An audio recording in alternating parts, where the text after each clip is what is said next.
ladies and gentlemen. We are the Millie Goats. It is episode 335. Man, that's a lot. Every time I say it. November 25th, 2025. It is National Parfait Day. I don't know why I put that. We're not French people here. I should have put National, like, scramble some eggs or make some hash browns day. This is trash. All-Star American. Yeah, dude. I'm AK. Edge is here. J-Vi won't be here. Tex is a maybe. Butch may pop in. We're not sure. But, hey, we are a day early because it is Thanksgiving week, and tomorrow I am traveling, and I don't know that I'll be able to get to a place where I could do the show, so we moved it to tonight. And we've got Thanksgiving. We've got Feast Week, college basketball. I'm just not into college basketball mode yet. I need March. When football is done, then I go to college basketball. So I'm not in basketball mode ever, ever. March Madness I love. Like, tournament time when football ends, the Super Bowl's over, and it's like, oh my gosh, what are we going to do? March Madness kicks up. You got that period from February to March.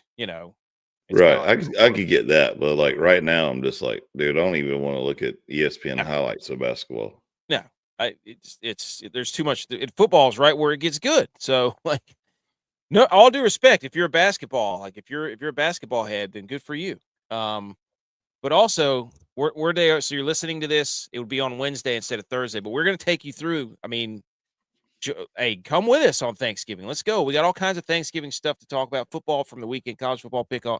We're going to talk about all the Thursday Thanksgiving days and the Friday. We're not going to go in great detail, but we're going to give some picks and that sort of thing. The NFL games, and then we're going to do our college football pick 'em, and then we've got a Thanksgiving turducken parlay, which I think is just the most creative thing of all time. We're going to take a look at the top college football games this week, and then we're going to talk about college football playoff and then recap Monday Night Football because my Niners went in there and absolutely demolished the Carolina Panthers. I don't want to hear anything about it. We'll get to that in a second. Edge, we got a couple of things to address, though. This is the end.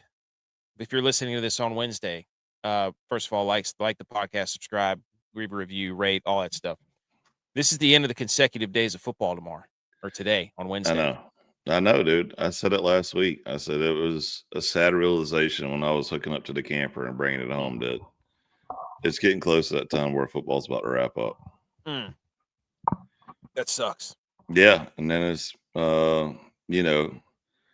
get your hockey on, and then golf, and then slowly wait for football to be coming back on. Dude, I mean, tomorrow is the first day we do not have football in like a month and a half. Like football every day until recently, until tomorrow. Like, that's crazy. And so I'm looking at, I'm like, what am I going to do tomorrow? Well, I'll be driving, so that'll kind of lessen the blow. But and also, what's up, Bobby? Bobby's here. He says, "Yo." Those of you listening to the podcast, the audio version, we do film in front of a live recording audience. B. McCormick's not here because he probably hasn't realized that we're a day early. We're probably messing up his schedule. Let's kick it off with this. We want to thank you to Howdy Hats at howdy.hats.nc on Instagram. They make these beautiful hats with the rope hats. Reach out to us if you'd like a hat. We'll tell you how to get one. We'll send them to you delivered straight to your face and then on top of your head. So probably within a year. Yes. Yes. I do the best I can between trying to set everything up and get all the stuff out. You know what I mean? So, but anyways, shout out Howdy Hats, headline sponsor, literally. Okay, let's go here. Pretty sure Dan Lanning. Before we get into everything, shout out to Dan Lanning for listening to the show, because Dan Lanning was quoted of saying, in reference to USC, let's get right into football. They're living off their history. Matt Leinart, he ain't walking through that door. Reggie Bush, he ain't walking through that door. Understand something. Why are you wearing black? You're going to a Trojan funeral. Now, that part we don't care about. The first part, what show says so-and-so ain't walking through that door? I think I can think of one. You know what I'm saying? It's usually the Millie Goats, yeah. That's right. That's what I'm saying. Hunt it. He's here. Let's go. Welcome to the show. We're talking football. But I don't know what that view is, dude. J-Vi just texted us. I have no idea. StreamYard did something where they let people view in different ways. I have no idea what's going But Dan Lanning, thank you for listening to the show, because we spend anytime somebody names a school, we just start naming random players that played or graduated at that school. So thank you very much. But also, Edge, we're gonna do this real quick. Let's give people are gonna be listening to this around Thanksgiving. I want you to give a couple Thanksgiving no-nos and a couple staples. For my family? No-nos? Either. It doesn't, just in general. You know what I'm saying? And then I'll go, or I can go, and then you can go. Yeah, you might want to start us off, because I Okay, don't need to see how I need to tone mine down or not. The staple is, I don't care. I wouldn't say I don't care, but football on Thanksgiving. Staple. 100%. Yeah. Okay. This is not, some families don't watch football or didn't grow up watching football, and I'm not naming any names if you're catching my drift. But when the game comes on and the clock strikes 1:00 on Thursday, there will be, or there should be, football on your TV. Absolutely. Not Christmas movies, not holiday movies. Not going shopping. No. You have. No, you stuff your face to where you get that big, pot-bellied bulge where you can't take another breath without getting ready to throw up. Like, you stuff your belly that much, you go lay on the couch, you take a quick little snooze, and you wake up just in time to watch some face mask getting bit in half. Yeah, that's staple number one. You got to have things. Now, staple number two, I would say, in my opinion, would be gravy. I don't care what it is, I'm putting gravy on it. Like a staple for me. Which gravy? Brown gravy or sawmill gravy? Brown. It's got to be brown. I'm taking that gravy, and it's going all. The first plate I do is like turkey. Well, really, the first place you do it depends on where I'm at, but gravy. That's another staple. See, I got to check the turkey first before I dunk it in gravy, because like we said before on the show, those that talk shit to each other love each other the most. So I have to check the turkey to make sure that Pop sit there and smoke it too long, got it dry. Clark Griswold that thing. Yeah, absolutely. I got to make sure he's got it perfect, and then I'll have a little bit of gravy on it. But if it's too dry, I'm gonna let him know right off the bat, man. Where's the Amazon box this thing came out of? Like you gotta give him a little bit of trash first. Oh, Goldenfish is here. I say happy Thanksgivings. Happy Thanksgiving to you, Goldenfish. Yeah. Thanksgiving no-nos. Telling you right now. Hold on. Before you go there, I'll tell you my staples. So my staple is you got to have a lot of food. Like, this is where you basically don't eat breakfast. Shout out to Mom. Like, right now, I'm talking about tomorrow, I'm probably eating peanut butter and jelly sandwiches in preparation for it. Like, you got to plan it. And this is where my dad showed a two-handed plate grab, where you got the plate supported by both hands, and you just got a tower of food coming up. So shout out to him. That's which is always funny to me, because you can always go back and get more. I know. I don't get it. And every time I do it, I'm like, why did I do this to myself? But I have to do it just because it tastes so good.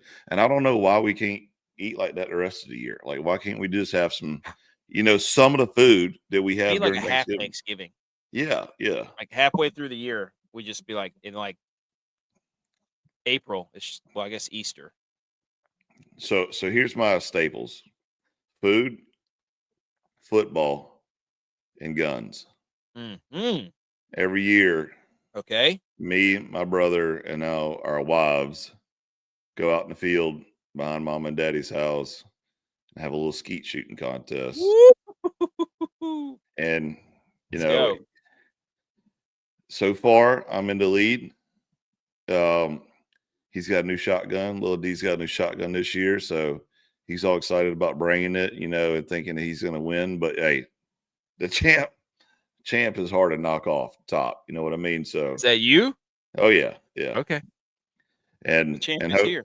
And hopefully I can get my dad's old behind out there in the field too, because there's nothing better than, again, out there with the family with guns, just talking trash about how bad you are at missing something, Bad you are at anything, period. Yeah. TJ's here. Because we were talking about the Niners game, but he did exactly what he's supposed to do. He came up in the message and said, Brock Purdy is trash.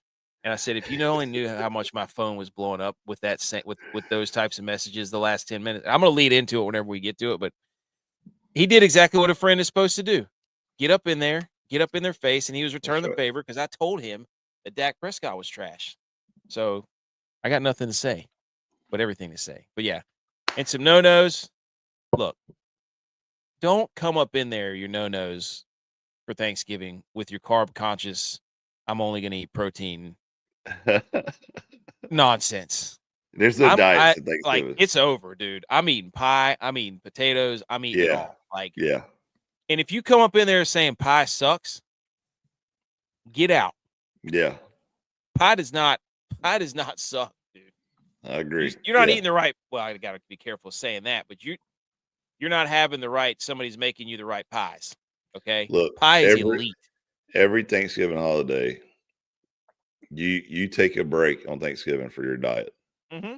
You can go back the next day because you're still going to be recovering from that meal. You can go back on your diet the next day. The next day. You kidding me? In the same meal. And see, I don't even know. I won't even go to the same meal because then we got to go to in-laws' house and eat again. Oh, dude, let's go. So I love that. I love it. It might be Saturday, sitting on the couch or covering, watching football. It just feel like an elephant, Football's got it figured out, man. Friday used to just be like the Egg Bowl, like it was, or it was just one. Now we got Black Friday. There's like 15 games on Friday. Yeah, it's great. College football is crazy. There's like a triple header on ABC. It's nuts. It's incredible. Yep. A win is a win, but we don't need Mac Jones. Would you stop it? Kurt Warner doesn't think so. Ever heard of him? All right. Those are your Thanksgivings. National Parfait Day, whatever. Let's salute your sports and let's go ahead and let's get into this thing, dude. Come on. Let's salute some sports. Everybody, we've had enough of these shenanigans. Let's talk some football. The college football playoff just came out. Everybody relax. I lost my place. I got it. I'm back. I figured it out. Shh.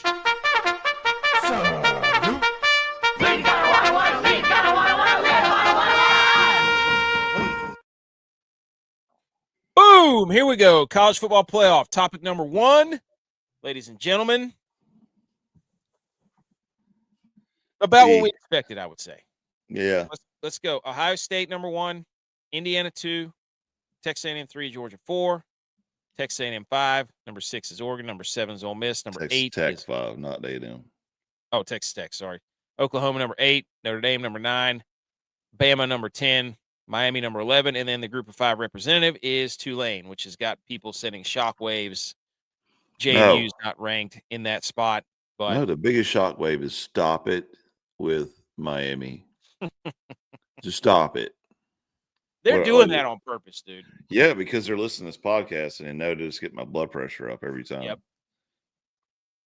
So, initial thoughts. Do you have any issues with the top 4? I think the top 4 where they're supposed to. I think it's solid. I think the biggest thing, the first thing, so when I was watching the show, which was hilarious because, I'm telling you right now, me and my kids, we've been together a lot. And I told my son, I was like, hey, I just want to watch this like 10-minute show. Can you kind of keep it down? And settle down. He wouldn't do it. And I'm like, damn, he's just like me. He won't shut up ever. So, and I love it. I love it, but it cracks me up whenever I get done. I just start laughing. He's like, what are you laughing at? I'm like, dude, I asked you to stop. Just hang on a second. But anyways, so I wanted to listen to what they had to say because I always love listening to their rationale of making this graphic. The first out is BYU and the second out is Utah. No surprise, 2 Big 12 teams. BYU went 10-2 last year and they got left out. They're 11-1 right now. And they're going to get left out again. What else do they have to do? Shout out BYU. We got your back. You're in our top 12, and we got Virginia, not Miami, because Miami's don't even. Anyways, so this is my thing though. This is my thing. ACC championship comes up, right? Mm-hmm. Virginia and Pitt play. Just ride with this for a while, or SMU, but I got a feeling it's probably gonna be Virginia and Pitt. Virginia is probably going to win that game. And you're telling me they're not going to have a seat in the playoffs? It's going to be Miami instead. But that's one of the things they keep saying is like, oh, Virginia is going to be in that spot where Miami is. And it's like, well put them there. They just said it tonight. It's like, just put them there then. Like, why? Why are they there? That's the thing, because they did this playoff so that they can quote unquote show some weight for winning your conference championship, and yet here we are where you got Miami in 1, 2, 3, 4, 5th in the rankings of ACC. I mean, you might as well put a Clemson Paul up there. Yeah, I mean, at this point, why not? Yeah, DJ's right. He goes, no, JMU is absolutely criminal. You can't have, dude. I agree. I don't. I don't get it. I don't know what else JMU has to do or needs to do. I mean, I guess they didn't do enough against Wazoo, but whatever. It's just, I mean, maybe they're testing the waters here. They're putting this out, to see what everybody's reaction is, see everybody lose their mind, and then next week they'll fix it. Well, first of all, they put it in the middle of feast week at the halftime of a basketball show or in between two basketball games. Like, are you kidding me? They're trying to get people to tune into the basketball games, so you have to watch the college football playoff and be like, "Oh, I'll just leave this basketball game on." Like, no, don't basketball my college football playoff, pal. Don't do that. Just you got 700 channels. Just put it somewhere else. Don't put it between two basketball games. For real. What you doing? Trip Irwin's here. He says Indiana being number 2 is insane. I mean, but I can't. I mean, they should be in the top 4, no question. Number 2, I don't know. I mean, but Texas A&M, what they did against South Carolina at home, you can't really give it to them. And Georgia, I'm telling you right now, dude, Georgia, we might be. If Georgia and Ohio State play in the second round or in the semifinals, that would be must-see TV, dude. Like, that'd be crazy. Like, look at this bracket. Do you mean people didn't want this at one time? They wanted the computer to select 2 teams. What a bunch of idiots. Yeah. With all due respect. But look at this, dude. This is beautiful. It's beautiful. We could gripe about it, but the first thing Booger said whenever this thing came out was, this is why we need expansion. No. You don't need expansion where you just keep not rewarding wins and not rewarding conference championships. That's the issue you have. You don't want to stick to parameters. You want all this fluff that means nothing. Strength of record is measured by this team, and strength of schedule for this team, and resume for this team, and tape for this team. Like, you're measuring all these teams by different parameters. That's why nobody can agree. That's why conference championship has to be the epicenter. It has to be the nucleus. I mean, it says down there in the bottom right corner, must win conference. Yeah. Down there in the bottom right of your corner slide. I will say all these teams are exactly where they should be, except for Miami. Like, I think honestly, except for I think BYU should be in there. I think BYU should be in there without a doubt. It's somewhere. They either Notre Dame spot or because Notre Dame's best win is Pitt. You know what I'm saying? I'm not 100% sold on Notre Dame, but they're. I mean, yeah, they beat Syracuse by 70, but my goodness, it's Syracuse. Yeah, but it's a 3-5 Syracuse. Too. Yeah, I mean so it's I'm not saying Notre Dame's not talented, but I mean, tell me why they should be in there over BYU. BYU's got a better resume, my opinion. Because it brings people that want to watch it. I guess I don't know. Unbelievable fan base. They're independent.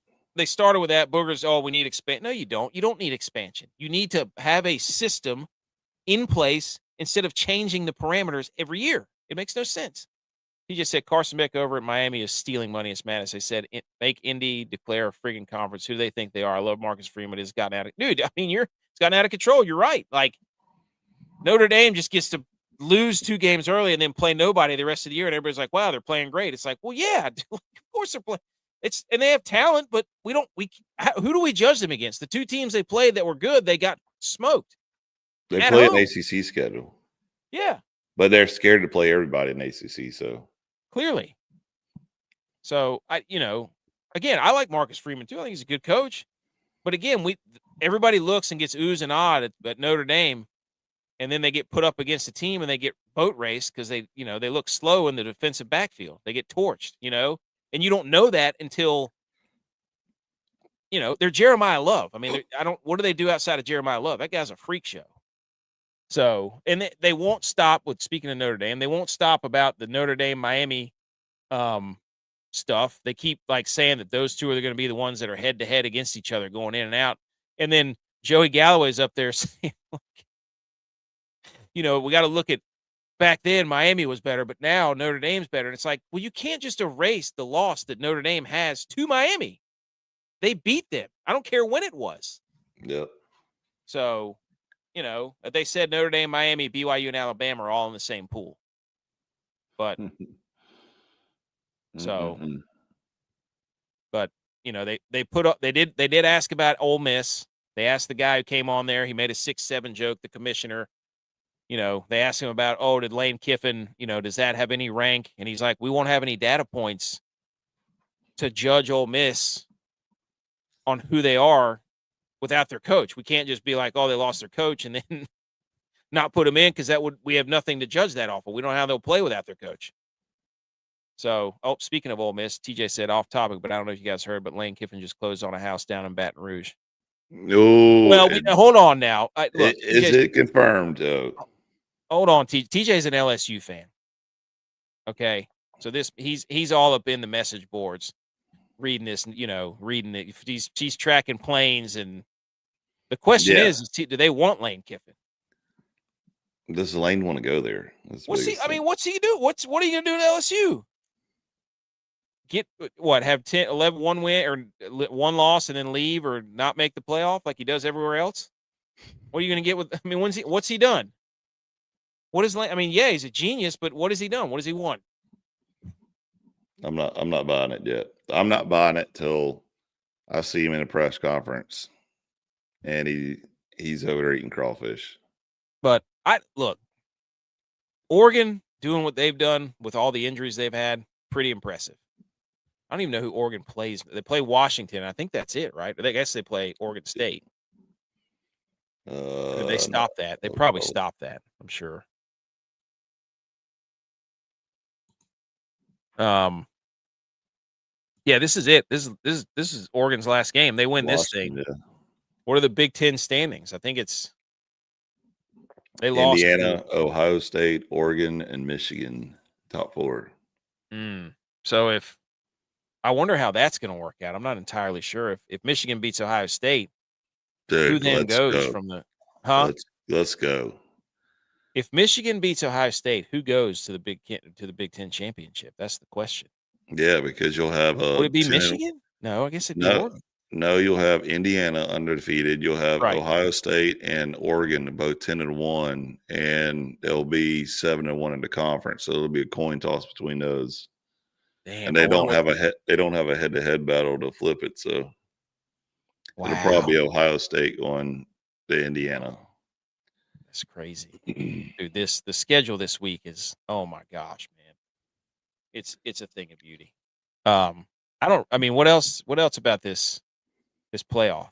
I mean, Oklahoma for certain. The crime in the century is going to be that it looks like they're going to put 1, 2, 3, 4. They're going to try to get 5 SEC teams in there, which is BS because the Big 12, Texas Tech and BYU, it is an absolute crying shame that those two teams are going to have the seasons they have, play each other in the Big 12 championship, and only one of them is going to go. I agree there should only be one from the ACC. But the Big 12 should have 2 this year because what do you like? It's bullcrap, dude, as far as I'm concerned. We said it before. We said it a long time before. We said it this summer when we talked about it. The easiest way to fix this is go win your conference and you're in the playoff. Mm-hmm. And then forget all this other, automatic bid crap and, strength of schedule. No, whoever wins their conference is going to the dance. I think it should be the 2 finalists. I think if you're both in the finalists, if you win, you get the home game. Or you get the bye. I don't even want that. I want a playoff to get to the conference championship. You go win your conference, and then you're going to the Natties. Like that's the easiest way and eliminate all this bitching. And then you're also forcing Notre Dame's hand, like we talked about, to join a conference. Yeah, because you don't have a conference. Yeah, you're independent. Congratulations. Like, go sit on the couch with UConn. And then shout out UConn though. They've got like 9 or 10 wins this year. Yeah, they're got one loss more than Notre Dame, and they're sitting on the couch. Probably played about the same schedule. Regular season conference winner or championship winner. I'd say you make them play a game. What's the point of? I guess in FCS they didn't do a conference championship game. The big thing was before. The problem is that the BCS era, it was like, oh, they needed conference championship weekend to kind of like give everybody like, oh, these are kind of like the playoffs. Who's the conference champion? But now it almost means nothing because if Ohio State and Indiana play, what are you going to not give one of those teams a bye? Like, what are you talking about? You can't let them playing one more game because they're better than everybody else affect their seeding, because essentially the championship's actually been rendered useless. That's the way that they've set it up now, Yeah. which is unfortunate. So, but I anyway. mean, regular season would be enough to get you to your conference championship. Yeah. Like you got, Indiana right now is undefeated in the conference, undefeated overall, but you know that they're going to go to their conference championship, and they go win their conference championship, then they go to the dance. Yeah. It's the easiest way to limit everything, and I also think it stops that whole madness of everybody trying to jump ship and run to the SEC for TV money. Yeah, you like, hey, if you win your conference, you're in. Who knows? You might have a Alabama, or, Texas A&M all of a sudden try to join the ACC. Like, That's hey, what I'm saying. I mean, this get is the like, easiest hey, why the conference hell over am I here. gonna?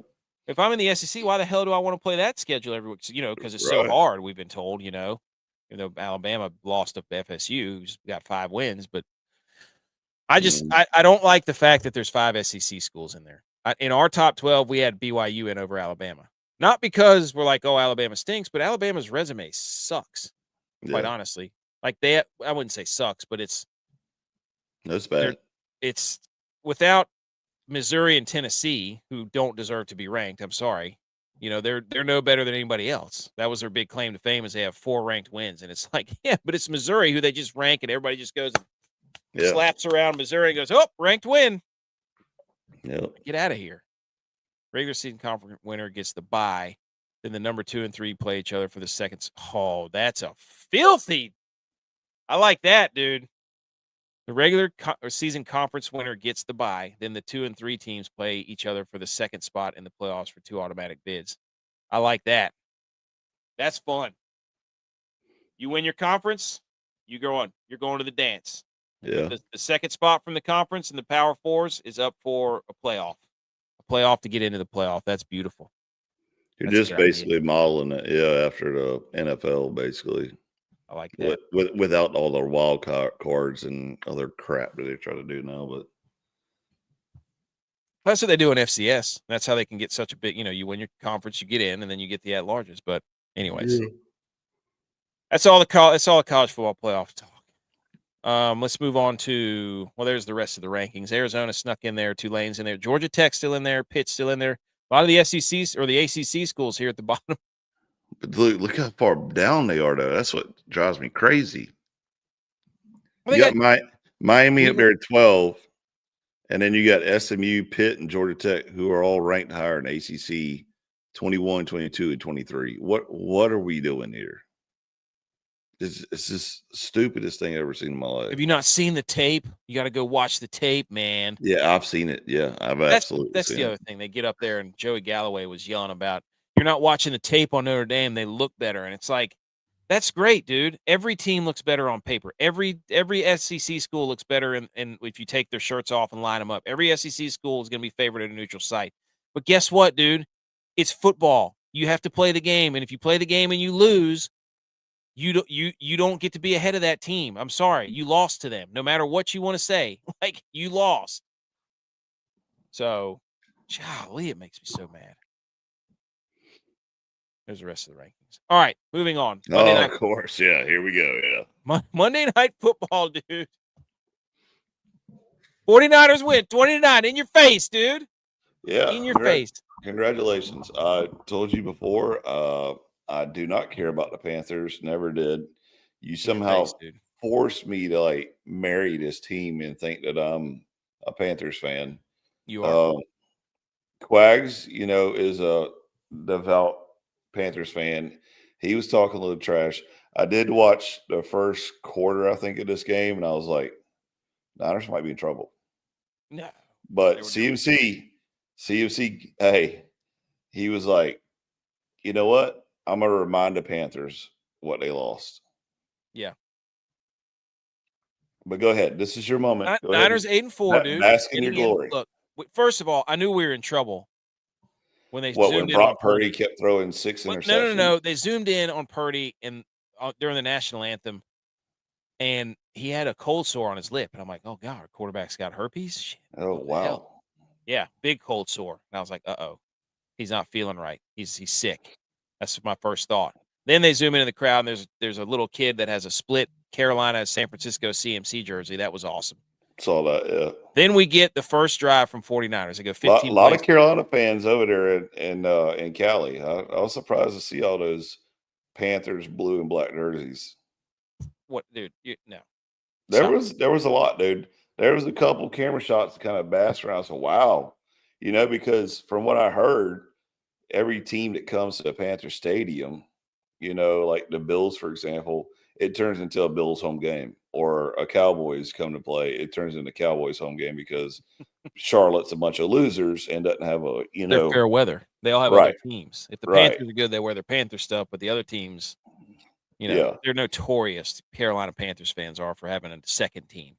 Oh, gotcha. Yeah. Or a team they'd used to root for, and then the Panthers came along. Now they root for them, Mm-hmm. But so they go on the 15-play, 72-yard drive, third down conversions all the way up and down the field, 9-minute touchdown drive. Jennings, CMC had 9 touches during that. I'm sitting here thinking, I'm sending out text messages left and right, dude. I'm like, Purdy's dialed in. This is gonna be an absolute massacre. The Panthers don't know what's about to hit them. 15 plays, 9 minutes, eating up clock, just right down your throat. And then interception. No. Sam Martin puts a dime out of the 5-yard line, and Purdy was rattled. Purdy got rattled. He's like, wow, what a beautiful punt by Sam Martin. He throws a lollipop ball on a deep crosser to Juwan Jennings. J.C. Horn picks it off. Horn had an epic game, by the way. He got hurt. Thank goodness. Holy smokes. Anyways, so he throws a pick. So 2 interceptions before he gets hurt. Yeah, he had 2 interceptions before he gets. So at that moment, my phone started to absolutely lose battery because the amount of times it was buzzing. My wife was like, what is going on? I'm like, Purdy just threw an interception. And my phone's because I just sent out dialed in, and then everybody in my contacts it seemed was just letting me have it. And they should. And I deserved it. And I was like, oh, okay, it's just one pick. What's it matter? Well, then right after that, Bryce Young throws an interception. Horrible interception. He's rolling right toward the end zone. He could have run it in. He didn't. So, but anyways, and then we get another Purdy interception. He throws a ball. He underthrows Pearsall heading into the end zone. Pick. Then we get a third interception from J.C. Horn. He's running alert coverage, deep crosser again over the middle. He sneaks in, picks it off. I mean, at this point, I'm just sitting there like, this is not good for our guy. This is not good for any of my argument. But then, spin zone, they played that bad and still won this big against the Carolina Panthers. Does that tell you how bad the Panthers are? Shout out to the Niners defense, Robert Saleh. Bryce Young had 28 passing yards in the first half. The Panthers went they went for a 2-point conversion and missed it like a bunch of idiots. And then after the game, Juwan Jennings got punched right in the crotch, dude. Hard by some dude named Herrig. And the 49ers now have the most Monday Night Football wins with 54, tied with Pittsburgh. And Brock Purdy is not very good on Monday nights. I think he has 5 touchdowns and 11 interceptions on his Monday night games. Holy cow. Not great. Not great. So, thankfully, the Super Bowl is not on a Monday, and it doesn't matter. But I watched this game, and I'm just sitting here thinking, I love the Robinson and the McCaffrey 1-2 punch. That's a good punch there. Offensive line's getting better. Pass rush still stinks. DBs are playing better. Upton Stout's playing really well. But, man, when he was throwing those interceptions, that was bad. That was bad news. Didn't have fun with that one. But they still won. So, in your face, 8-4. I mean, my God, my goodness, like Sam Darnold throws 4 interceptions. Everybody's like, no, don't worry about it, guys. He's that's just big old Sam. He's just big reckless arm. He'll have those games here and there. Brock Purdy does it. People are all over he's not the guy, but they'll sit there and back up Sam Darnold. Like, shut up. Anyways, I'm encouraged. I don't know how far they can go because against really good offenses, their defense gets I think the defense is going to keep getting better. That's what I'm excited about. Because they're all young. They got a bunch of young dudes on defense. Here's a fun stat. McCaffrey is leading the league in carries with 217 and catches 81. He's leading the league in catches, dude. He's a running back. Gracious. Brock Purdy is the first quarterback this season to throw 3 interceptions in the first half of a game. Dude, I can't believe he threw 3 interceptions. It was terrible, dude. But that game was hard to watch, man. It was. I mean, CMC even had a fumble. The ball was squirting out everywhere. What are the Panthers doing? Only giving the ball to Rico Dowdle 6 times. What a bunch of idiots! How could you do that? Like, if you're going to beat the Niners, you don't go at their defensive backs. You go up the middle. All their linebackers are hurt and their defensive line. Run the football. Yeah, I don't think we ever said that the Panthers were ever good at play calling. No, I mean, Canales is – first of all, Canales, you can't wear the double earmuff headsets. You got to have one ear open so you can hear you can hear things. He might be hearing impaired. He needs to hear the box. Maybe, I guess. And if you don't like my takes on Brock Purdy, yeah, it was bad, but I still trust him. He's got plenty of tape. I'm not out on Brock Purdy. He had a bad game. Kurt Warner, you trust him? He said, I just watched the quarterback take 35 dropbacks and make 3 mistakes. 1 decision, 1 throw, and 1 read, which is almost unheard of at that position. I'm still hearing people complain. Take off the blinders, people. You can't just look at a couple of mistakes. You have to see the whole picture and appreciate when the position played well, albeit not perfect. You see? Kurt Warner believes in Brock Purdy. That's not me. Also, this guy got suspended. There's the Moore guy. He's the one that uppercutted Juwan Jennings right in the. Ew. Oh, here's J-Vi. Those are Nathan Peterman stats. Oh, I'm sorry. How many interceptions did Josh Allen throw 2 games ago? 3. Nice try. Not so fast. Some quick NFL news. Actually, hold on. Let me see where we're at. Yeah, let's do some quick NFL news. The Browns are naming Shedeur Sanders as their starting quarterback. Him at the podium is quite a ride. He had some very interesting comments, dude. Like what? He just said, "Are we allowed to talk about it on there?" He said, "I'm what y'all have been looking for." Talking to the Browns fans, and for everybody, there's a lot of people that want to see him fail, and it just ain't going to happen. And I mean, he's a confident man in his abilities. He's got some swag. I don't know if it's swag. I think it's just he's holding grudges against people. So, but I mean, it's a debate that whatever. Lamar Jackson is dealing with a toe injury and didn't practice. This was I think it was a day or 2 ago. How convenient.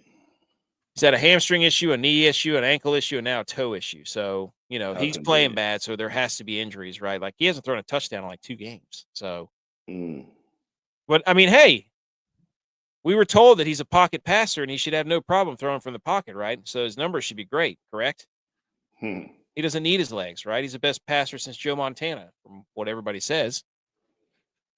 Here's another one. J.J. McCarthy cannot clear concussion protocol in time. Rookie undrafted free agent Max Brosmer out of Minnesota would start. Oh. This is another soft benching on J.J. McCarthy, dude. I'm just saying. Here's what they need to do. Go ahead. Here's what they need to do. They need to bring in Jameis Winston. The Vikings need to get Jameis Winston. There's nobody that would be happier than freaking Justin Jefferson. Jameis Winston made Wan'Dale Robinson like 200 receiving yards.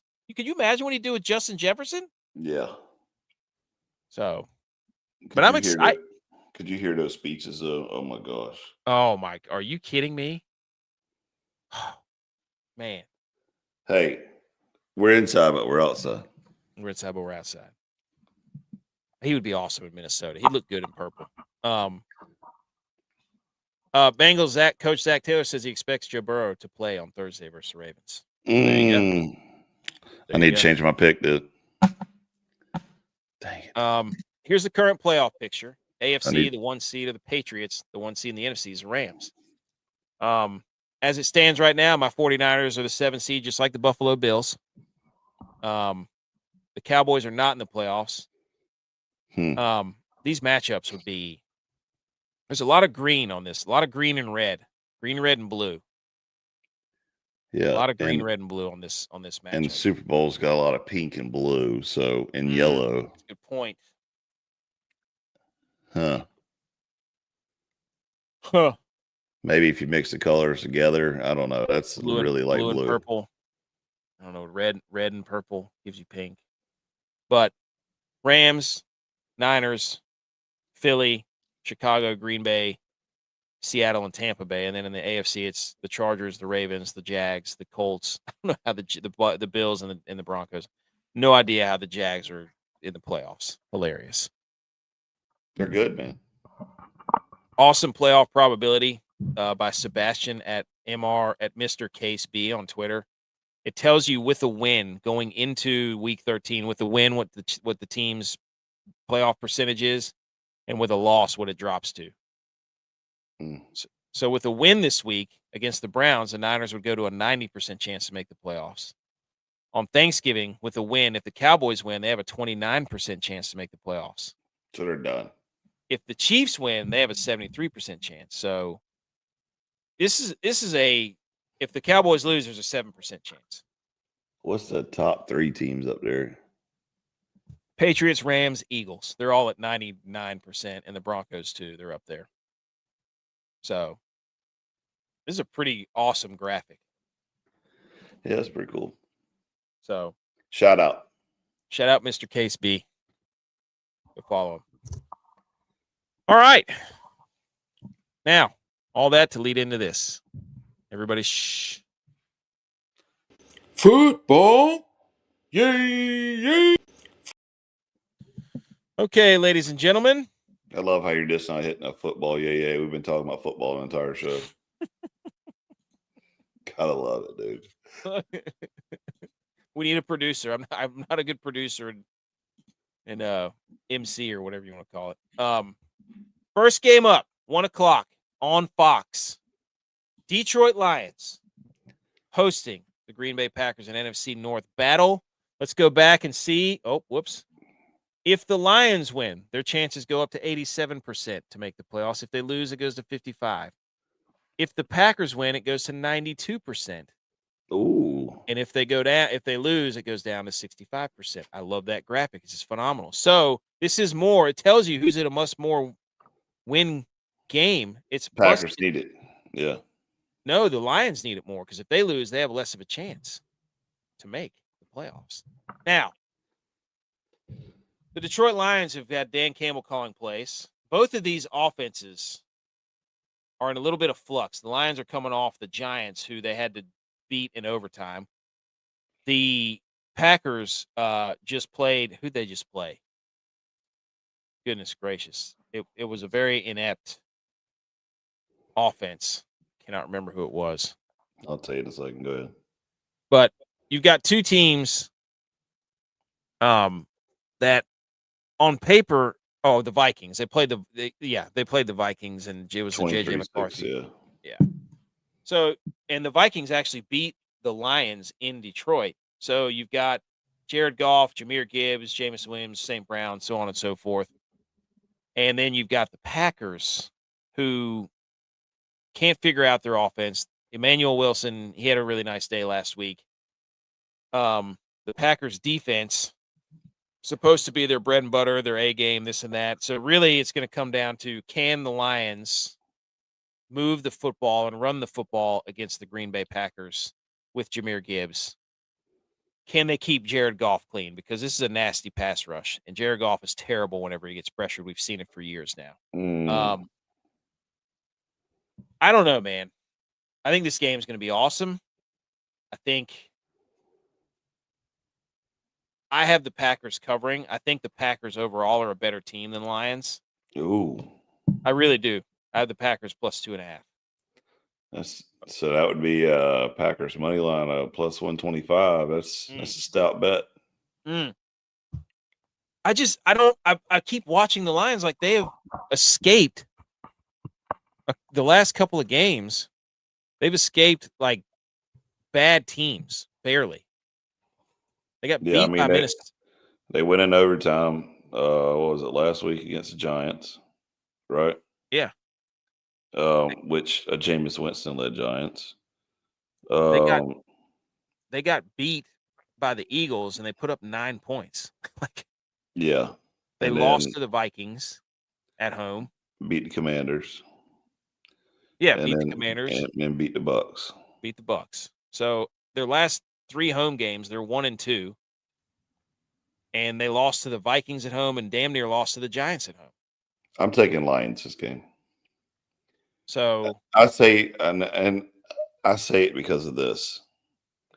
This is Thanksgiving. Oh, yeah. This is the Lions thing, dude. Yeah, this is the Lions game. So I'm going old school. I'm going to keep it. I'm going Lions. Put it on the big board. Put it on the big board. Edge says Lions. Cut it. Cut the clip. Cut the clip. I'm serious, though. I think the Packers defense is going to give them fits. They may, but the Lions ain't giving up on Thanksgiving, dude. That's a fair bet. But I can't wait to watch Jahmyr Gibbs. He is ridiculous. They've basically just kind of been like, all right, Dave Montgomery, thank you, for your service, but we cannot not give this guy the ball who can take it 80 yards at any point in time. It's incredible. I don't know. I think if this is a show me what you got Packers game is what this is. Like, because if not, whoever loses this game, I'm out on. Let's just say that. So, we'll see. Anything else on Lions Packers? No. Okay. Next game. Holy moly, dude. The Dallas Cowboys did it. They have electrified Cowboys Nation. They beat the Eagles 24-21. They moved to 5-5-1. The Kansas City Chiefs come to town after a win against the Colts to get to 6-5. So both of these teams coming off wins to try to save their season. If the Chiefs win, their probability to make the playoffs goes to 73%. If they lose, it goes to 43%. Cowboys, if they win, it goes to 29% to make the playoffs. If they lose, it's pretty much over. So must-win game for the Cowboys. That's it. Just to have a shot. Yep. Look, 1-3 shot to make the playoffs. First of all, shout out for the over/under in this game. Saw that. Cowboys 3.5-point dogs at home. What's your initial gut? Give me your guts. Tell me about your guts right here with this game. Money line for Dallas is plus 160. I got a feeling, this is. Oh wait, this Kansas City plays on Thanksgiving and Christmas this year, huh? Yeah, Oh, dude, yeah, they're not losing Thanksgiving. Taylor Swift's going to be there to, be the super cheerleader. You're going to see TV on her a couple times. They're not losing Thanksgiving, and they're going to put a stamp on it that they're now America's team. Oh, this is the America's team game? It's got to be, yeah. I mean, love that. It's got to be America's team game because you're playing on Thanksgiving. You got the most eyes on you of the entire season. So I love that. Both of them are practically a 500 team, even though was it 6-5 and a 5-5-1. Yeah. I mean, in reality, this is two teams that aren't in the playoffs right now. Right, yeah. But it feels like this is it. Now, which Which quarterback is playing better right now? I think this is going to pain me to say it, but it's probably going to be Dak. It's going to pain me to say either way because I'm not a Mahomes fan, but Mahomes isn't didn't really good right play now. that well last game. Yeah, he's not good right now. Are you like if you expect me to believe that they're going to be able to run Kareem Hunt against Dak? Like Kareem Hunt can't do that 2 weeks in a row. Are you on that short of rest? No way. So what are the Chiefs going to do on offense? Like Dallas's defensive backfield is like not. I mean, it's better now that they have all their guys back. Okay, but so I mean, listen, the Cowboys. Listen to their previous games. Okay, and this is the Chiefs have yet to win an outright game since the Raiders back on October 19th because they beat the Commanders 28-7 right after that on Monday night. They beat the Bills beat them 28-21. The Broncos beat them 22-19. The Chiefs beat the Colts 23-20. So like all these games, they're like right there close at them. Yeah. I don't think they're that great, but I think there's going to be enough to beat Dallas and watch Jerry up there stuttering on Thanksgiving, about why his team lost and why they need a defensive end to fix their season that they just got rid of. Well, the thing is, too, is like the Chiefs are always going to they're going to take away whatever you're good at. They want to try to take it away. That's what Spagnuolo does. Yep. So I don't know are they going to try to take away Lamb and Pickens? And then what are they going to, I mean, obviously they could stop the run. They did that last week against Jonathan Taylor, but I don't know. I mean, it's going to be a fascinating game because it's going to come. I guarantee you it's going to come on the arm of who would they put on Lamb though to try to stop him? I don't know. Like, good luck. I mean, let's not forget Ferguson in there too. But it's gonna. I mean, I think I'm so glad the Cowboys won. Like, I can't stand the Cowboys or the Chiefs, but I'm glad they both won because selfishly, I wanted this game on Thursday to really, really mean something. Like, at this point, 4:30, you're pretty much you're either eating or finishing up eating, or you're eating your second meal or whatever. So you get this whole second half to let your food digest and just sit there and watch the end of this game. Or you're eating pie. You know what I mean? Now, this is a fun stat I saw from Ian Rappaport. On November 4th, the Cowboys traded for Quinnen Williams and Logan Wilson. After the bye, Overshone came back. Rebel, their rookie. Malik Hooker, their safety. Donovan Wilson, their safety. They all returned. So they got a bunch of people back in the defensive backfield. The improvement on defense has been noticeable. In weeks 11 and 12 since the bye and the trades, they're second against the run, allowing 45 yards per game. Tied for 8th in takeaways per game, tied for 7th in sacks, 7th in total yards allowed, 11th in points per game allowed. Before the bye, they were 23rd or worse in every other category. Can we also remember too when Tex and Butch at the beginning of the season had the Cowboys at like 13-3 or 13, yeah, 12, something 14-3. ridiculous like that. Yeah. Idiots. It's going to be a fun game. This is I'm glad they both won. Who wins? I feel Chiefs. like I got to take the Cowboys. I keep betting for the Chiefs. I'm sick of them. I'm sick of them.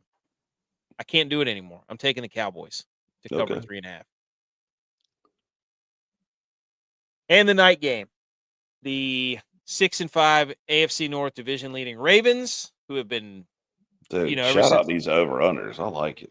You see that? 52.5 over-under. Ravens favored by 7 at home. I'm changing my pick. Originally, I had picked on the Ravens on this one.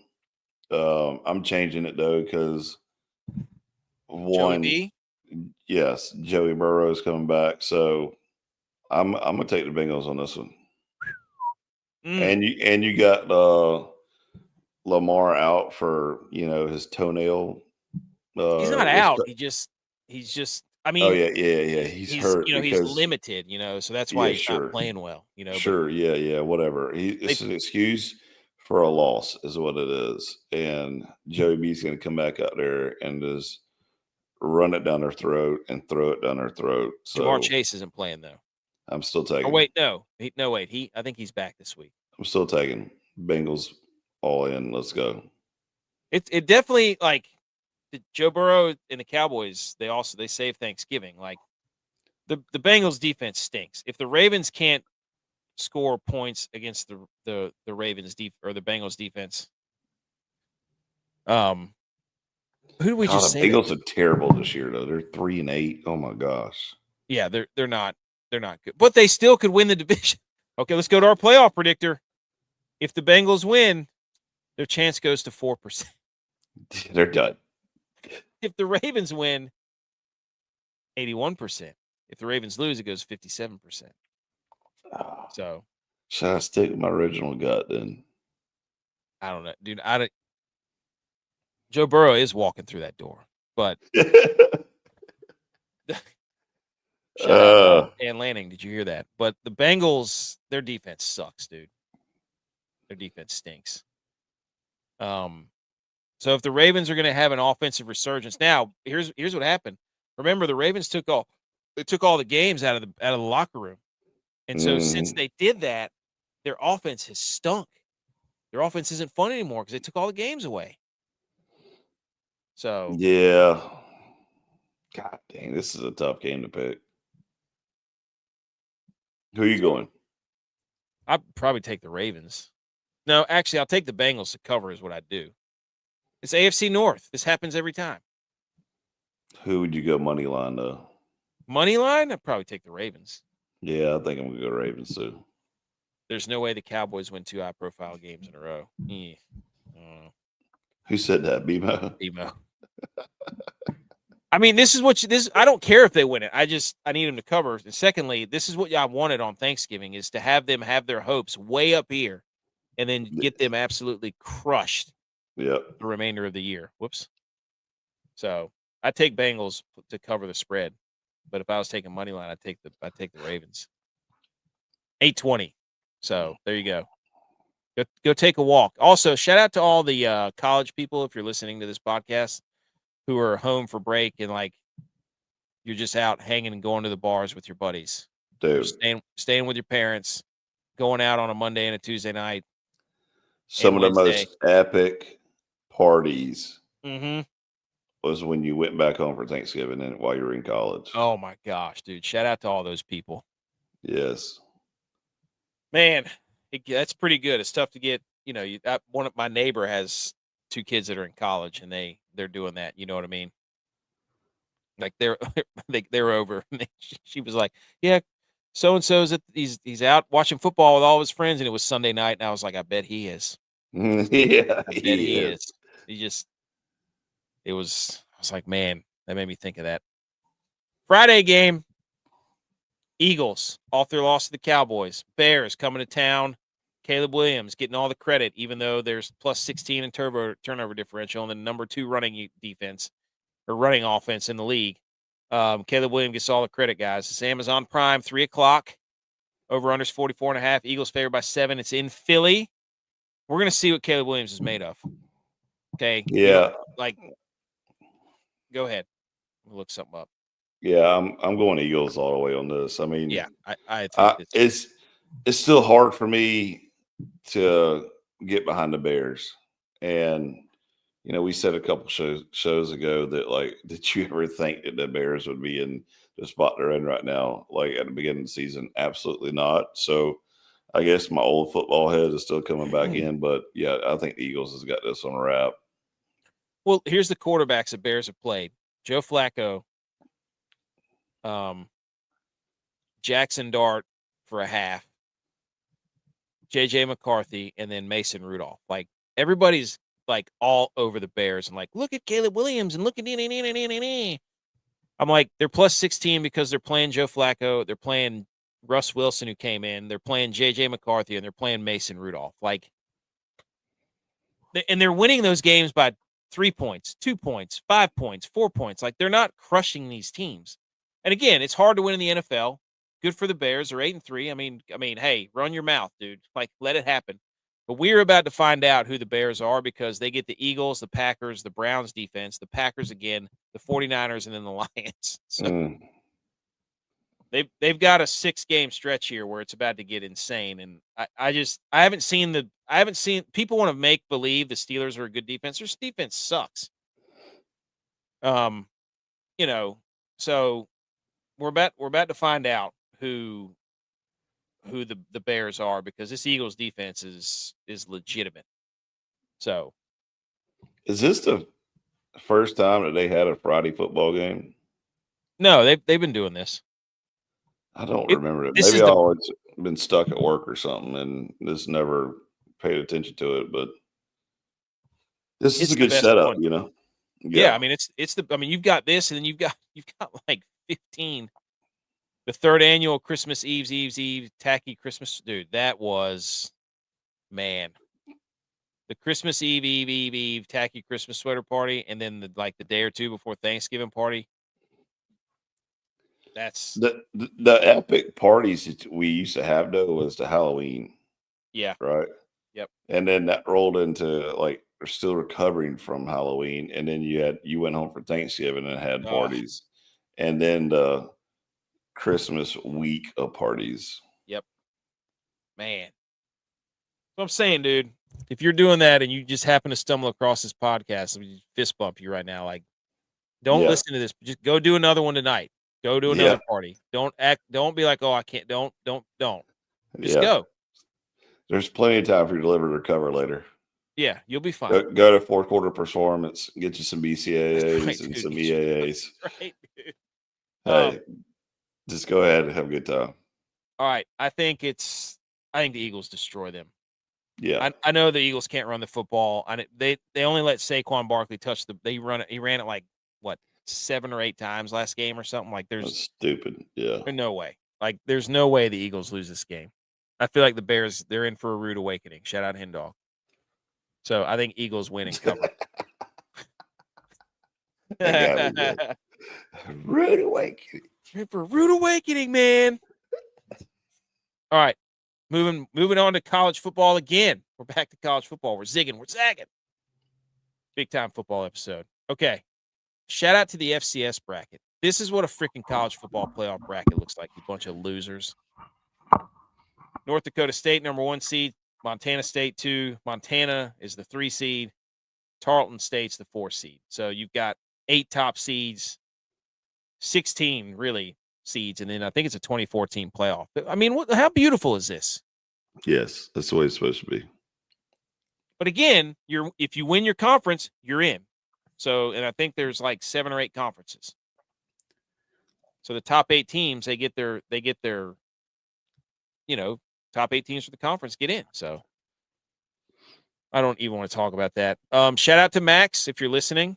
Shout out to Max, our Oklahoma State guy. They got their guy. Oklahoma State hired the North Texas coach. I can't remember his name, Eric something, but he's leaving North Texas and he's going to Oklahoma State. So Oklahoma State's better when they score a lot of points, and they were doing none of that. So Eric Morris. There you go. All right, Edge. Take a gander at these top 5 games, my friend, of the college football rivalry weekend. It starts Thursday.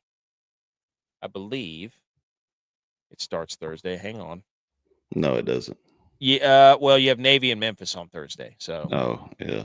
Yeah. That's not a rivalry week, though. No, it's not. But Friday is when the real action. I wouldn't say it. Shout out Navy. We love Navy. Friday's when it starts, but we've got at 3:30. Well, there's other games, but these are the top 5 games. I mean, obviously you have the Egg Bowl. That's at noon. And some other games, but the most high profile game would be Georgia at Georgia Tech. Number 4, I think at number 23 is what Georgia Tech was in the rankings. Georgia Tech wins this game. The SEC's got a lot of questions to answer, correct? Oh, yeah. Yeah. Well, I want to say this first is why did we change rivalry week? And what happened? I don't understand it, because like this is the most important week of football where you should have Texas versus Oklahoma. You're still going to have Ohio State versus Michigan, Alabama versus Auburn, Clemson versus Carolina is, one of the most epic rivalries in the history of football. But those teams stink. North Carolina State, North Carolina, like what happened to where all of a sudden they're like, yeah, we're not doing that no more? I don't understand it. Yeah, I mean, Washington State, they cut it out. Oregon State, they're no longer doing it. Like, there's a bunch of teams that were like, yeah, we're not doing that anymore. Why? I don't Like, get what it. are you doing? Like, Yeah, just stop changing it. Stupid. I am excited about Georgia Tech whooping up on Georgia, though. Oh, dude, their defense is so bad, but at least it's in Atlanta. So yeah, if this happens, this is going to be the most epic football game Georgia Tech will ever play in the history of man. I mean, if Georgia loses this game to Georgia Tech, you're going to have their two of their top teams have lost football games to middle of the pack ACC teams. I don't know how you defend that. What's going to happen though is if Georgia Tech beats Georgia, you're going to hear immediately the press conference following the game, Kirby Smart getting up there declaring why he believes that Georgia still should be in the college playoffs. And then you're going to hear some other talking head of the media say, well, yeah, I agree with him. I think Georgia still deserves to be in there. You can't. They had X players hurt. They had all these excuses.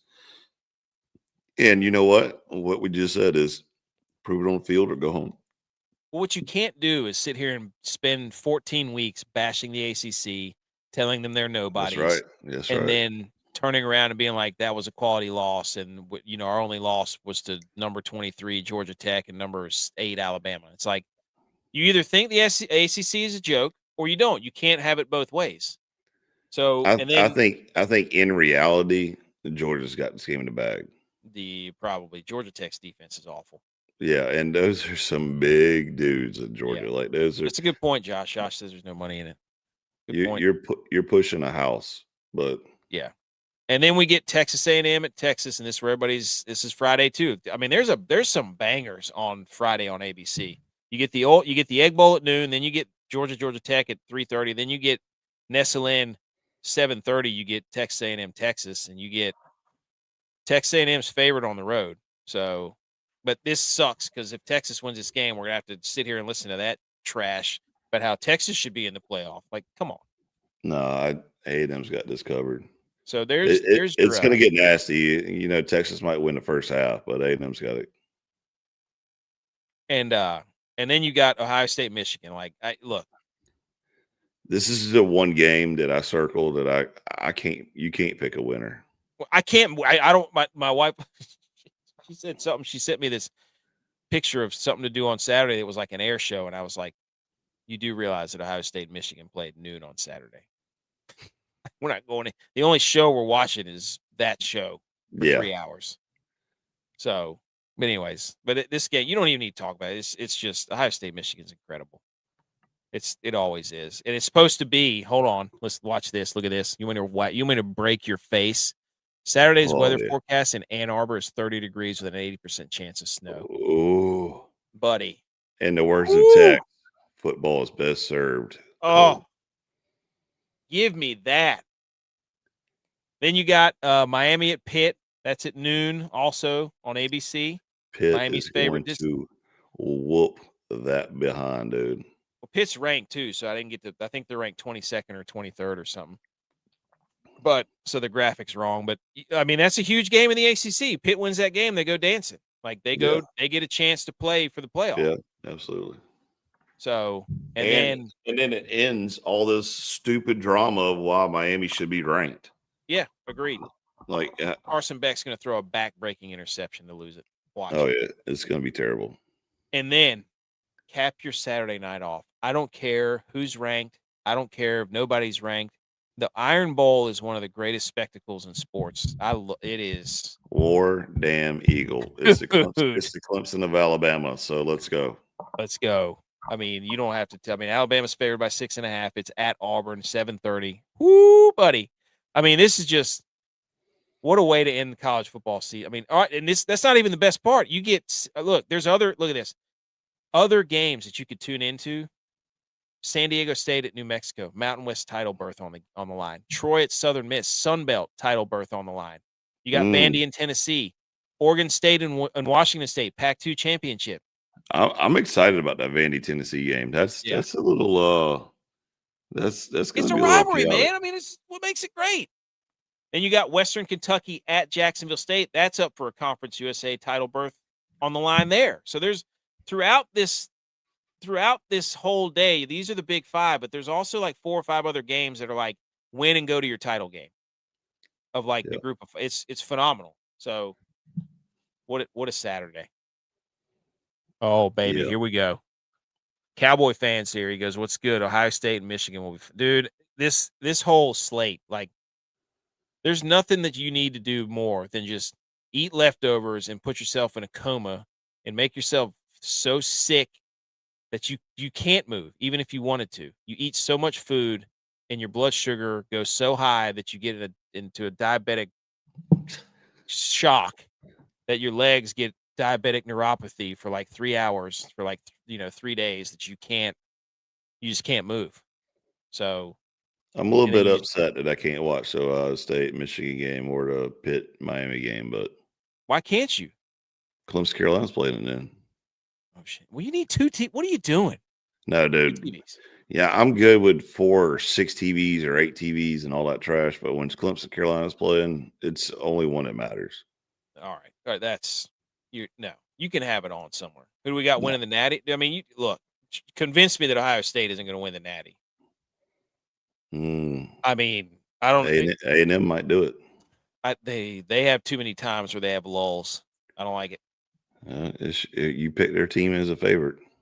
So, all right. Oh, by the way, Cowboy fan, did you see the weather's supposed to be snowy and 80% chance of snow or 30 degrees? Hey, BMO, hold on, buddy. Hold on now. You think you're going to get through the show without an upset advisory and Boise State's not on this list? Come on now, BMO. You know better than that. Upset advisory. We're back. College football week 14. Edge, 28-50 overall. How dare you? First of all, I told you to take this off the slide, and you didn't listen. Dude. J-Vi's pick. I didn't want to put it on there, but he said hammer the Tigers, and I said okay. He wants that as an upset advisory. No, man. He's saying it just to spite me is what he is. But go ahead. Team number 1, San Diego State, favored by 1.5 at New Mexico. What's his name? Jason Eck, coach from Idaho State or Idaho, coming over. Got the Lobos rolling, dude. Bows up. If they win that game, they're in the Mountain West Championship, I'm pretty sure. And then Jason Eck will not be at New Mexico very long. I can promise you that. But San Diego State, upset advisory. Another Mountain West game. Boise State, favored by 3.5 at Utah State. Utah State not dead yet. Get them with the Undertaker gif. Utah State playing some good ball. Quarterback's electric. Best offensive line coach in the country. Upset advisory. South Carolina Gamecocks, favored by 2.5 versus the Clemson Tigers. What do you think, Edge? I'm not talking about it. Okay. They're on upset advisory, though. That means. Yeah, have you seen? Yeah, look at your record, dude.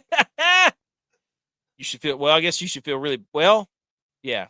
Oh, I see what you mean. You think anything, you're making me nervous? Yes, dude. If anything, you're making me more nervous now. Well, that was J-Vi. You know what? That was me. That was him, not me. Yeah, I know. J-Vi knew better too. Western Kentucky. Where's our guy? Where's AK fried meat or AKC fried memes? Western Kentucky going into Jacksonville State, Conference US title berth on the line, -2.5.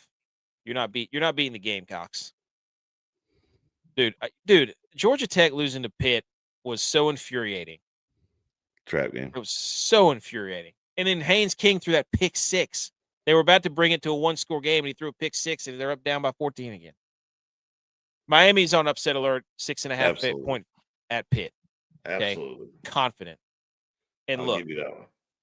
People are going to get really mad, but I think Ohio State's on upset advisory at Michigan in the elements. They're favored by 9.5, just because you haven't beaten them in 4 years.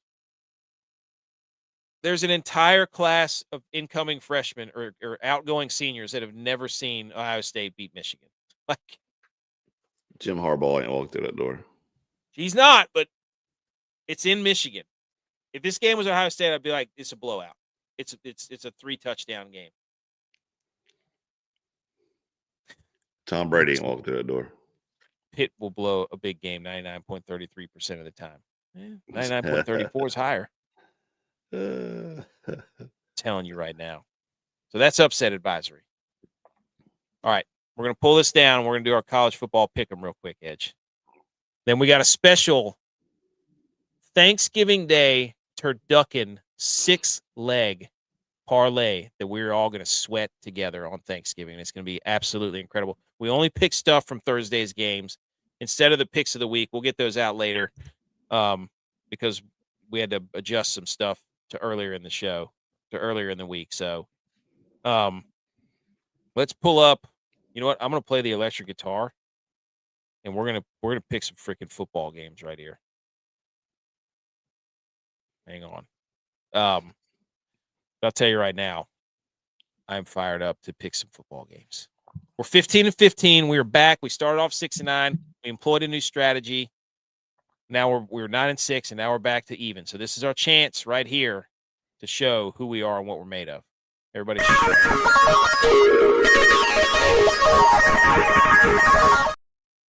Okay, so it's just Edge and I. Normally what we did last time is there was 5 of us. We each picked 3 games. So what we did is we had people, we sent the picks to everybody, and they picked them. So some of these are already filled in. And the order we went was Butch, Tex, Edge, J-Vi, and then me, AK. So right out of the gate, Butch P got the first pick, and it's Ohio State. We don't pick these games, okay? This is the CBS Pick'em contest. They supply 15 games. We pick the spread of the games, right? Ohio State's favored by 10.5 at Michigan. Butch P going against upset advisory. Usually a good strategy. Butch P takes Ohio State minus 10.5. Tex was supposed to pick South Carolina and Clemson. Also, you know what? We'll let BMO pick. We'll let BMO be Tex because that's the only one we're missing. I'm pretty sure J-Vi sent his in. BMO, you're picking for Tex. Oh, my gosh, this is going to be incredible. BMO's in the comments. BMO's in the chat. Cowboy fans, the CFP rankings have been doing Oregon dirty. Well, they have a lot of injuries, though. A lot of injuries. We'll let the chat pick Texas pick. How about that? And we'll put Tex versus the chat. Cowboy fan, South Carolina might upset Clemson. It's a Cowboy fan. That's what he said, dude, not me. So we'll leave that. South Carolina versus Clemson. South Carolina's favored by 2.5. They're at home. We'll let BMO or the chat or somebody pick that game, and we'll come back to it. Edge, you're up. You get at high noon the Kentucky Wildcats. They're still keeping rivalry week going. 5-6, coming off an absolute shellacking at the hands of Vanderbilt. They get to take on Louisville, who got also shellacked by SMU. So 2 loser teams from Kentucky going at this pillow fight. Louisville had a chance to win the ACC. That's out the window. They're favored by minus 3.5 at home. So Louisville. Okay. Oh, BMO pick is in. He says ACC for life. Only one Carolina. No matter how many times Edge calls the Gamecocks, Carolina, go Tigers. BMO is picking Clemson. So, yes, it's going to be great. BMO is going to pick all of his teams. Oh, Cowboy fan agrees. Louisville's beating UK. There you go. Miami, 12 o'clock also on ABC. This is J-Vi's pick. J-Vi's pick. He took Miami minus 6.5 versus Pittsburgh, also going against upset advisory. What's he get? Yes, dude. Look at us. Look at our show being in unison. If you come here for advice, which we told you not to do, you're going to leave just as confused as we are. So. All these jabronis wait till I send out upset advisory, and then they just pick the opposite of upset advisory. BS, man. This is just a massive game. He said Miami and Pitt will be a great game. It should. I hope it is. I really do. I hope it's snowing there too. This is a crying shame here, buddy. I get Houston at noon. I get the Big 12.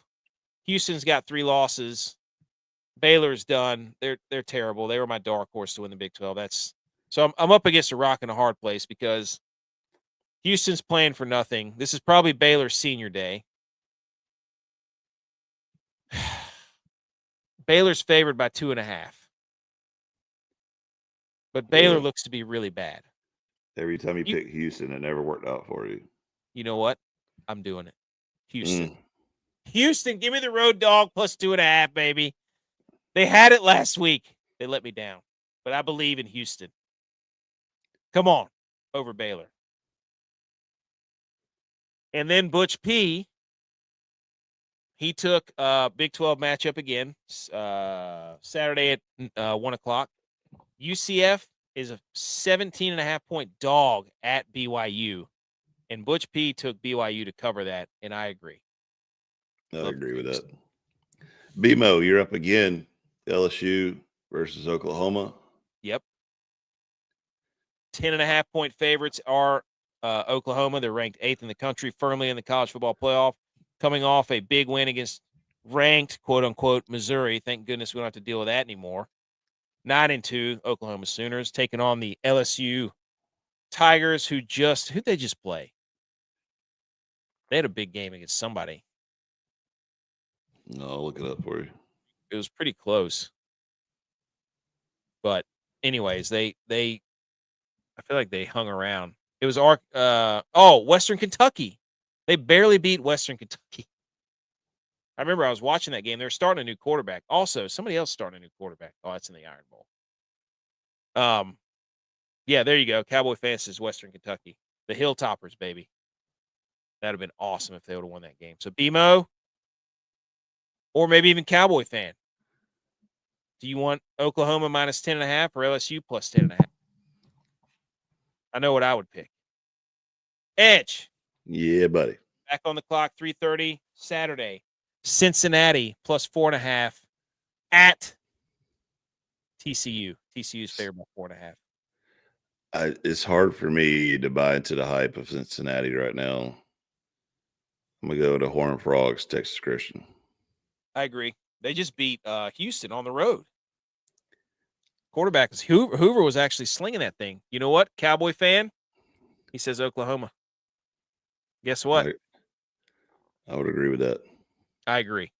I hope the chat goes 3-0, and then we can bench Texas. Tell Tex like you're no longer needed. Thank you. I hope the chat goes 3-0. This is J-By, correct? Yes. Yeah, J-By, Saturday, 3:30. Tennessee, Battle of Tennessee, state championship, number 14 Vanderbilt, 9-2. There you go. 9-2, going into Tennessee, into Rocky Top. 8-3 Tennessee, 19th in the country, favored by 2.5. J-By going with his second love. This dude is a Tennessee homer. He is definitely a Tennessee guy. But yeah, he can't help himself. J-By picks Tennessee minus 2.5. This should be a very entertaining game, just from conflict of styles. You know what I mean? Yeah. Like Diego Pavia coming off like a 500+ yard game, and then Tennessee and Joey Aguilar love to sling that thing all over the field. It should at least be pretty fun to watch. So I just don't know how you could not want to watch all these games. You know what I'm saying?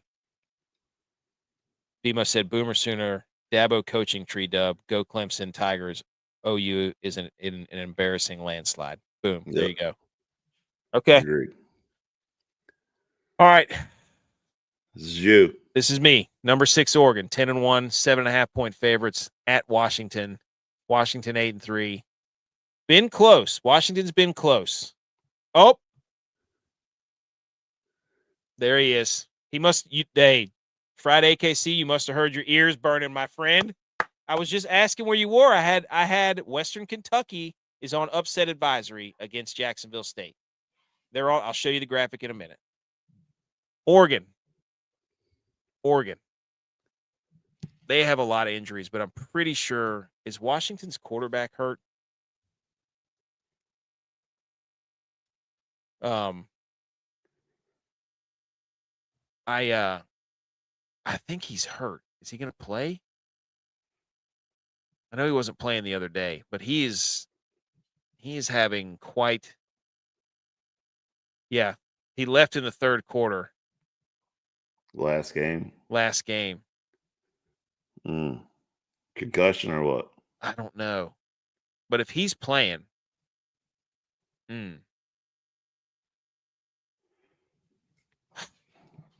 If Washington wins this game, dude, the upset of the whole college football playoffs and everything that ties Oregon is going to be. I mean, where do you put Oregon with all the other 2-loss teams? Like they're all about the 2-loss teams. Like you know. Yeah, but they're going to say their schedule's terrible because they didn't play an SEC schedule. I think Oregon's, even with all their injuries, I think Oregon. He said Oregon will barely squeak by. This is tough. 7.5 is a hard number because it's like if they win by a touchdown, you don't like they got to win by 10. Yep. What's Oregon's schedule been like? Have they been winning big? I'll look it up for you. Yeah, that's my like. Are they? I know they just beat USC. They beat Wisconsin by 14. They beat USC by 15. They beat Minnesota by Iowa. They had trouble with. Man, I think you're good. Good, go Oregon. I think so too. I think that's a tricky number. Okay. That brings us back to Butch P. We're taking Oregon at 7.5 on the road. Ducks fly together. Let's go. He said, doesn't matter. Damn right there. I told you, dude, I got the graphic. I believe in Jacksonville State. You've convinced me. People keep doubting the Jacksonville State football team, and I think they're going to win and go to the Conference USA title game. I believe. Butch P took Florida State at Florida plus 1.5. Who cares about this game, even though it is a rivalry game? Yeah, this is a bad, nasty game. Like this is two bottom tier college football teams playing right now. Awful. Yeah. And then who's up? Was this was supposed to be Tech's. Oh, Tech's. Okay. So Virginia Tech plus 10.5 at Virginia, who's 18th in the country now, or whatever they are. And Virginia Tech basically has to win this game to go to the ACC title game. And it's probably senior day. So a lot of these home already picked Virginia. Yep. Cowboy fan. What's BMO say? Does BMO's AC? Well, I was going to say BMO's in trouble here. He's got ACC. I'm sure he knows some sort of. Virginia's got us in the bag, dude. What are you talking I agree, but we got again, like we just said, the Dabo coaching tree, man. Tony Elliott's got this. Yep, I bet BMO will agree. Cowboy fan and BMO are about to be on the same page. Edge, you get this is a tough one, dude. This is a bad one. You get 7:30 ACC Network, 4-7 North Carolina, 7.5 point road dog at North Carolina State, who's 6-5, who'd they just lose to? No, they just beat somebody. I'll look it up for Florida you. Florida State. They beat Florida State. Oh yeah, that doesn't even count. But they're 7.5 point favorites. Let's go. This is tough, dude. I don't know because I hear texts in the background saying North Carolina State. No way, dude. BMO. No way. Friday KC. Is it Virginia Tech, Virginia? We got one for Virginia Tech, one for Virginia. Who do we pick? That's supposed to be Tex. He didn't submit his picks. So you got to break the tie Friday, KC. Come on, help us out, Jack State. VT already had their coach bump last game. That's true. And he was sitting in the box doing interviews on TV instead of being actually like on the field help coaching or either up in the box help coaching. So no, I don't believe this. Virginia's got that in the bag. But anyways, this is a tough one because I hear text in the back of my head say North Carolina State. I hear BMO in the back of my head say North Carolina. I got a feeling North Carolina State's going to. Oh. He said NC State will win this big. There you go. There you go. Yeah. Hey. Oh, Wolfpack. Don't they do this? Yeah, they do that. That's what they do. He goes, that the does it matter comment was for the Washington QB, but that's the energy we need this week. Hey, dude, I've been following Jack State. Telling you. Wolfpack. See, Cowboy fan. Jack State memes. You need to tell us Virginia Tech, Virginia. We need a coin toss for Virginia Tech. And then the Iron Bowl. J-Vi got this one. Saturday, 7:30 ABC. Yep. There you go. Sorry, BMO. The verdict's in. Virginia all day and twice on Sunday, says Jack State memes. AKC. Virginia it is. Cavaliers. Go Hoos. J-Vi buying in the Kool-Aid, baby. He gets the Iron Bowl. Alabama, number 10, on the road at Auburn. Auburn starting a new quarterback. Freshman guy that played him last week, scored like 4 or 5 total touchdowns. J-Vi went with the dirty Auburn Tigers, war damn Eagle. He thinks they're going to upset Alabama in the Iron Bowl. All chaos is going to break loose. Alabama's out of the playoff with 3 losses. Auburn has nothing to lose. They have nothing else to play for other than to ruin Alabama's season right now. This is going to be one of the most vicious games on television. And I love it. It's going to be incredible. There you go. Cowboy fan. That's what I'm talking about, baby. He says he's got Auburn with the upset. I think everybody you remember last year? Or was it a year or two? Was it a year last year? Where Auburn let Jalen Milroe like run around for like 15 minutes and then throw the football. Yeah. Do you remember that? Yeah, I do. I think it was 2 years ago, wasn't it? Was it 2 years? It might have been 2 years ago, where it's just like Auburn rushes 3 and Jalen Milroe just runs around for like 40 seconds and then throws a Hail Mary to the back of the end zone. So there you go. Auburn's defense will give Bama a fit. And they got that. Everybody's pilot. Look, we're all riding this together, ladies and gentlemen. We're all riding this together. Come back Sunday night, maybe before then, and let's all have a champagne shower together. Let's go. Auburn plus 5.5. Isn't it if Auburn wins, they go take toilet paper to the trees on campus or something like that? Hey, this is for a bowl game. Bring your TP Sunday night. Senior day, baby. Senior day.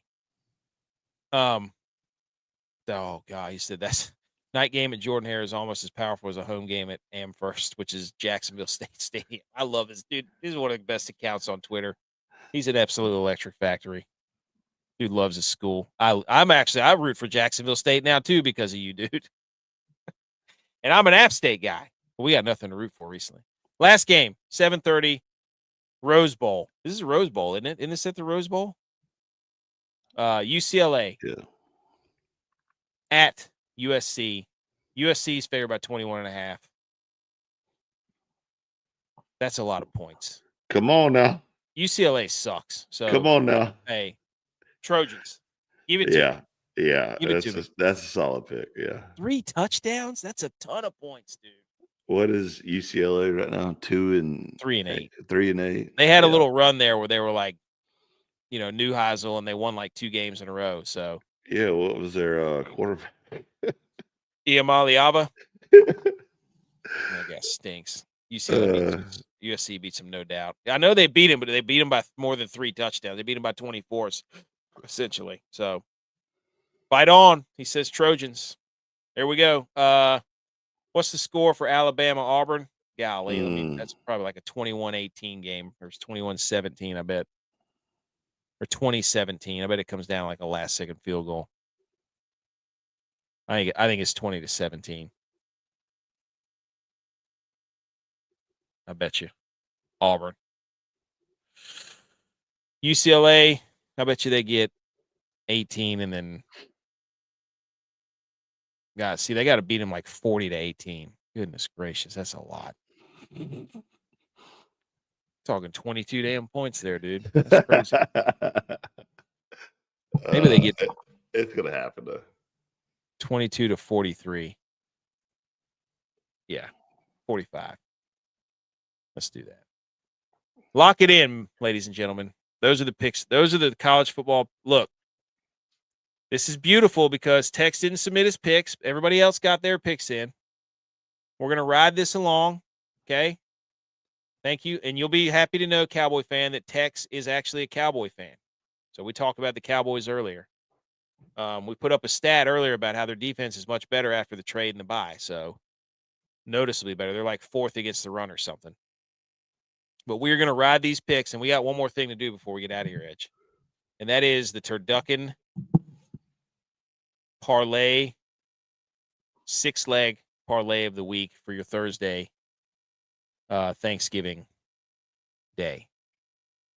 So everybody who's listening to this show right now, Dude, I bet you were screaming at the Eagles and Packers in the Cowboys game, dude. That game was nuts. Ladies and gentlemen, this is a parlay. If you're listening to the podcast, stop your car, pull over to a parking lot, get out your pen and paper, and write these down, or write it down on your phone. Okay. We have put together a Thanksgiving turducken parlay. These bets are prop bets or money line or spreads or whatever that are only happening on Thursday. Okay. So that's why we call it the Thanksgiving turducken 6-leg parlay, because a turducken is a turkey stuffed with a duck, stuffed with a chicken, and all that together gives you 6 legs. Okay. There you go, dude. Love the way you tied that in. See that? The turducken 6-legger? Yes. Absolutely. I'm going to lead it off, and I'm going to say Jahmyr Gibbs, and it's already gone up because I saw it on DraftKings, but I got it at Gibbs over 102.5 rushing plus receiving yards. He averages 122 rushing plus receiving yards. So they're playing the Packers. Jahmyr Gibbs is going to go absolutely bananas. Or I almost said bonkers and bananas. You know what? Bananas. Okay. Yeah, that's right, dude. You don't even know what kind of fruit that is. Gibbs over 102.5 rushing plus receiving. So Java, Navy at Memphis, Mr. Overtaker taking he's sneaky, isn't he? That son of a gun. He's the under guy now. He tried to sneak it over. Take it over 57.5. It's the only college game on Thursday, by the way. 7:30 Navy, Memphis, American. It's a huge game for Navy, though. Yeah. So Tex, there you go. See, I told you, Cowboy fan. Tex is a Cowboys fan. He thinks Dak 2+ passing touchdowns versus the Chiefs. Okay? He thinks he's going to get out there and throw 2 touchdowns. Thank you very much. Friday, KC, you like how the turducken parlay 6-legger? There's 6 of us on this show. There's 6 legs on a turducken, buddy. Oh, there you go. Edge, you're up. You took. Yeah. Mr. Moneyline's taking a money line on Detroit. 100%. Give it. I think it's what. Did we just look it up and it changed since I sent this in? But it may have. I don't know. Give me the money line on Detroit. 120 versus the Packers. And then Butch P, also Cowboys fan. Cowboy fan 2009. Butch P is also a Cowboys fan. So we have 2 Cowboys fans on the show. He said the Chiefs at the Cowboys is going to go under 52.5. He's believing, he's all into this Cowboys defense, dude. And then Dylon, our resident Vikings fan, he says in that same game, a lot of money riding on this Chiefs Cowboys game, buddy. Dylon says Rashee Rice over 69.5 receiving yards. All these, I got all these at DraftKings. And when you put that 6-legger in, that's plus 3,700. Let's go, that's dude. Plus 3,700. So if you're listening to the show, if you're watching the show, screenshot this. Okay? Put this in.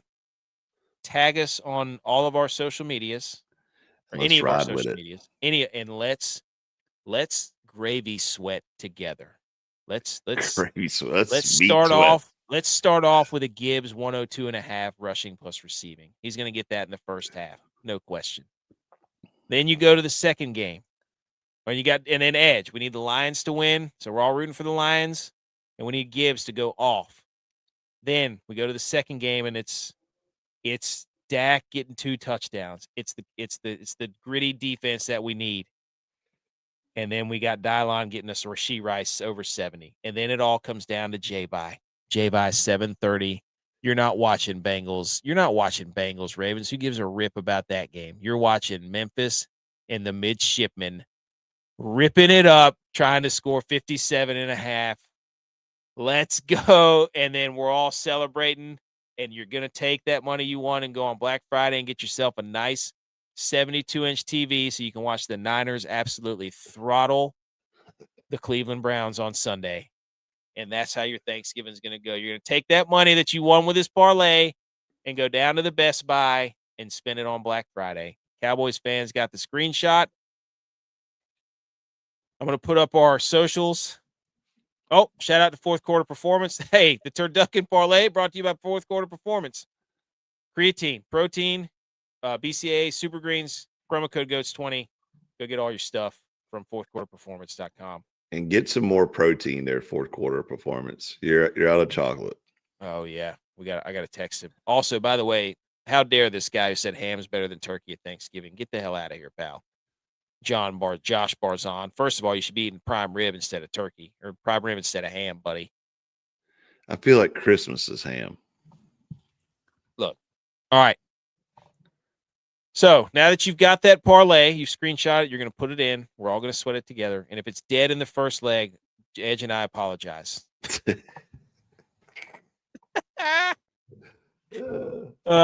But go follow us on all these socials. We're on every single one of them. We're on TikTok. I should have checked to see what you were betting first, so I could have went against it. So no, hey, let's start. Let's get on base. All we got to do is get on base. Get on base. We're on TikTok. We're on Instagram. We're on Twitter's our most active. We're at Millie Goats on Twitter, and we're on Twitch. We're on YouTube. We're on Rumble. We're on all those places. And anywhere you go, anywhere you listen to a podcast, Apple, Spotify, iHeart, Good Pods, Amazon, we're there. Go subscribe to the podcast, leave a review, leave a rating, and then look, we did this a day early. I appreciate everybody coming on, and this is a fun little show here. Yay! Enjoy your ride. Enjoy your Thanksgiving. Yeah, because enjoy football, enjoy family, and enjoy getting fat, eating everything. Because don't do anything. Don't do anything. Yeah, just watch football. Yeah, just watch football. And thanks for letting us ride with you while you're traveling and stuck at the airport or whatever. And we get to infiltrate your ear holes with football goodness, so you can just soak it up like you're going to soak that gravy up. Just eat the bread and then just watch football. Like, don't do chores. I mean, a lot of people like to do the 5K in the morning. That's great. That's good. Get it done, and then you got your chores and your workout in, and then it's over. I'm telling you right now. He said I'm iffy with the under guy going with an over. Dude, I didn't realize it. I can't wait to text him and be like, "You son of a gun! You went." He couldn't help himself. He got booted off. We survivored his ass. We booted him off. We voted him off the island, the over island, and he went sneaky and went back and bet another over. He couldn't help himself. What it was Tex was tired of losing, so he made Jay buy switch with him. Tex actually is on a heater though.